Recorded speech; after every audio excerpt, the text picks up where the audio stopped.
साथ major general doctor जेके बंसल हमारे साथ जुड़ गए हैं, डिफेंस एक्सपर्ट हैं, और मेजर डॉक्टर मोहम्मद अली शाह हमारे साथ जुड़ गए इंटरनेशनल अफेयर एक्सपर्ट हैं। मोहम्मद अली शाह साहब, आपसे शुरुआत करना चाहेंगे। जिस तरह से आईसीजे की तरफ से ये फैसला सामने आया है, कितना अहमियत का हामिल है और इस फैसले के मायने क्या है? क्या इसका कोई खातिर ख्वाह असर देखने को मिलेगा? जी सहबा जी, ये फैसला जो है, ये देखिए, इंटरनेशनल कोर्ट ऑफ जस्टिस का आदर सम्मान और ऑनर करना चाहिए सारे देशों को, मुल्कों को, इररिस्पेक्टिव किसके पक्ष में किसी के विपक्ष में आया फैसला। इजराइल तो कह रहा है कि नहीं, हम इस फैसले को नहीं मानते, ये एक तरफी फैसला है, उनको आदर करना चाहिए।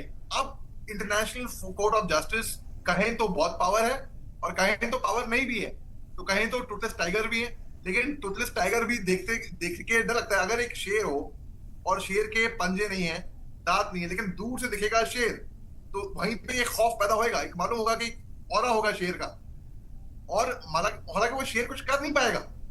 ठीक उसी तरीके से अगर हम इंटरनेशनल कोर्ट ऑफ जस्टिस को देखें, और हमको ये तो है कि भाई वो एक अंतरराष्ट्रीय स्तर पर एक कोर्ट है, उनका वो फैसला लेना पड़ता है, निर्णय सुनाना पड़ता है।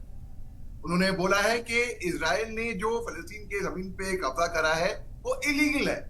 जब इंटरनेशनल कोर्ट ऑफ जस्टिस ने ये करार दे दिया है तो इजराइल इसको रिफ्यूट कर रही है, जो कि मेरे नजरों में नहीं करना चाहिए। वैसे रिफ्यूट उनको कबूल करना चाहिए वो फैसला। और लेकिन अगर इजराइल बोल दे नहीं, हम नहीं मानते आपका फैसला, तो भी कुछ ऐसा कोई ग्राउंड नहीं है, कोई ऐसा कोई सख्त ग्राउंड नहीं है जहां पे उनको जबरदस्ती वो कानून उनको उनसे अमल कराया जाए। तो आपकी बात का जवाब देते हुए मैं ये कहूंगा, कोई खास हार्ड एंड फास्ट उनको दबोच के कबूल नहीं करवा सकते, लेकिन प्रिंसिपल तौर पे मॉरली एथिकली उनको हर एक को, उनको नहीं हर एक को, चाहे फैसला फलस्तीन के फेवर में आए, चाहे इजराइल के आए, चाहे किसी और देश की बात हो, कहीं पे भी सबको इंटरनेशनल कोर्ट ऑफ जस्टिस का आदर सम्मान करना चाहिए, ऐसा मैं मानता हूँ। बिल्कुल शाह साहब, इस पर आपका रिएक्शन चाहूंगी। और खुद इजराइल के वजारत खारजा की तरफ से, फॉरेन मिनिस्ट्री की तरफ से ये कहा जा रहा है कि इस खित्ते में जो हल है वो बातचीत के जरिए से ही निकलेगा, और बंसल साहब ने जो सारी चीजें कही वो एक हल का इशारा दे सकती हैं। लेकिन इन सारी चीजों पर आपको लग रहा है कि कोई इत्तेफाक राय करने के लिए राजी हो पा रहा है? बातचीत का दौर तो लगातार जारी है। जी, बहुत अच्छा सवाल है आपका, और जनरल बंसल साहब ने बहुत सही बोला है। बिल्कुल, देखिए, मैं कोट करता हूं यहाँ पर इसी बात को आगे बढ़ाते हुए ज़ैना अल हरून, जो कि स्पोक्स पर्सन है अल हक, जो कि एक पैलेस्टीनियन नॉन प्रॉफिट ऑर्गेनाइजेशन है, जो कि वेस्ट बैंक में मॉनिटर करती है ह्यूमन राइट्स वायलेशन।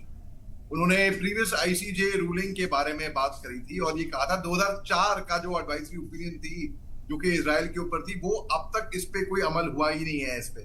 अब और उन्होंने बोला कि जो इजराइल की पॉपुलेशन है वो 2.5 लाख से 1993 2.5 लाख, उससे अब 7 लाख हो गई है 2023 में।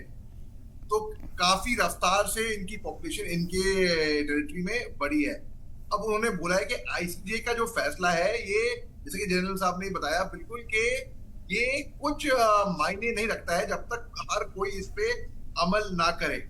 मैं आपको एग्जांपल देता हूँ। एक स्कूल में अगर एक हेड बॉय अपॉइंट होता है, क्लास 12 का बच्चा है वो, अब उसके सारे बैचमेट्स उनसे तो ऊंचे ओहदे पे हुआ ना, हालांकि एक ही बैच के हैं, लेकिन उसको वो इज्जत वो देंगे, रुतबा देंगे वो, कि वो हेड बॉय है। हमारे सीनियर नहीं हुआ मगर वो रुतबा रहेगा। वैसे ही मैं देखता हूं कि आईसीजे के जो फैसले होते हैं इस पे अक्सर, जैसे कि जनरल साहब ने बताया कि चाइना ने अमल नहीं किया, ठीक है, माना नहीं किया, मगर चाइना सब जानते हैं एक बदमाश, एक रोग नेशन है, इसके बारे में कोई सफाई देने की बात नहीं, सब जानते हैं ये बात। तो जो रोग नेशन होते हैं वो ही अमल नहीं करेंगे। जो जैसे मैं आपको एग्जांपल दिया एक हेड बॉय का क्लास 12 में, वो हेड बॉय बोलेगा अभी चुप रहो, तो चुप रहना पड़ेगा क्योंकि हेड बॉय बोल रहा है। वो हालांकि है तो वही बैचमेट, कोई लीगल ग्राउंड नहीं है कि भाई वो हमारे ही बैच का है, हम में से ही एक है, लेकिन ओहदे में तो हमारे से बड़ा है। Similarly ICJ, international court of justice, एक देश में अगर एक हाई कोर्ट या सुप्रीम कोर्ट फैसला सुनाता है तो लीगल ग्राउंड होते हैं, इम्प्लीकेशन होते हैं, अरेस्ट कर लिया जाता है। प्रेसिडेंट पुतिन साहब के ऊपर आईसीजे से एक अरेस्ट वारंट निकला है, ठीक है, निकला था पहले, आज तक कुछ कर नहीं पाई आईसीजे, आज तक कोई अरेस्ट वारंट को लेकर। हाँ, पुतिन साहब बाहर अन्य देशों में नहीं गए हैं, केवल अपने सिलेक्टिव जहां पे उनको लगता है मुनासिब वहां गए हैं, लेकिन फिर भी अब वही, जैसे कि चाइना ने अमल नहीं किया, प्रेसिडेंट पुतिन साहब पे एक अरेस्ट वारंट जारी हुआ है आईसीजे से, लेकिन फिर भी कोई अमल नहीं हुआ है। यहाँ पर भी देखिए, अगर जैसे के पास में आपको ज़ेनिया अल हरून का एग्जांपल दिया मैंने आपको, जो स्पोक पर्सन है अलग की, तो जब तक लोग इस पे हर कोई पार्टी एक ही टेबल पर एक ही पेज पर नहीं आएगी, आईसीजे का कुछ मायने ऐसे नहीं होंगे। लेकिन हाँ, टूथलेस टाइगर्स के भाई देखने में तो शेर है, तो वो सुनने में आईसीजे, तो उसकी अमल करनी चाहिए, ऐसा मेरा निजी तौर पे मानना है। उसको हर किसी को उसको उसकी इज्जत करनी चाहिए और उसके फैसले को रखना चाहिए एक अलग रुतबे पे। जी साहिबा जी। बिल्कुल शाह साहब, ये किस तरह का रवैया है फिर? आखिर ऐसे में ऐसे ऑर्गेनाइजेशन की जरूरत क्या है? क्या ये इतने कैपेबल नहीं है कि उनको कोई मुल्क मान सके? जी साहिबा जी, देखिए, फलस्तीनी एक्टिविस्ट हैं बहुत सारे जिन्होंने बोला है कि यही फैसला अगर पिछले साल आया होता तो वेलकम होता। अभी भी वेलकम है, ऐसी बात नहीं है, लेकिन अभी उनकी प्रायोरिटी है जंग बंदी, सीज फायर, की शांति है वहां पे, ये खून खराबा, बमबारी, कबाड़ हमले बंद हो। इन्होंने बात करी है 1948 में नकबा में एक कैटास्ट्रोफ हुआ था, जहां पे ज़ियोनिस्ट मिलिटिया से उन्होंने 7.5 लाख फिलिस्तीनियों को जमीन से वहां से हटाया था, और उन्होंने इजराइल की स्टेट क्रिएट की थी, ऐसा इन्होंने बताया यहाँ पे।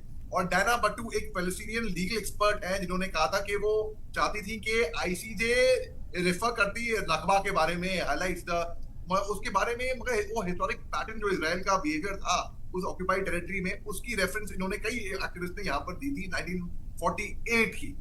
लेकिन देखिए अभी क्या है, ये फैसला जब तक सब ना मान ले और तब तक ये कैटास्ट्रोफी, ये अभी प्रायोरिटी उनकी है, ठीक है हम रूलिंग दे दें, ये गलत फैसला है, ये है वो है, जंग तो नहीं रुकेगी उससे। जंग तभी रुकेगी जब अमेरिका खास तौर से इसमें पूरी तरीके से, पूरी शिद्दत से, केवल कहने के लिए नहीं, शिद्दत से इस पे इंटरफेयर करेगा और बोलेगा कि भाई हम चाहते हैं ये जंग रुक जाए। लेकिन जैसे कि जनरल मनसन साहब ने पहले भी बहुत दुरुस्त एनालिसिस दे रखा है कि अमेरिका का सेल्फ इंटरेस्ट है इसके अंदर, तो वो ही नहीं, क्योंकि उसका होल्ड, उनका इन्फ्लुएंस जो है उस इलाके में, अगर जंग बंदी रुक जाती हो बिल्कुल सारी कोशिशें नाकाम होती हुई नजर आ रही हैं और अब इसी पर नजर बनी हुई है कि कब कोई जंगबंदी की राह हमवार होती हुई नजर आएगी। आप दोनों का बहुत बहुत शुक्रिया सवाल से बातचीत करने के लिए, अपना कीमती वक्त देने के लिए।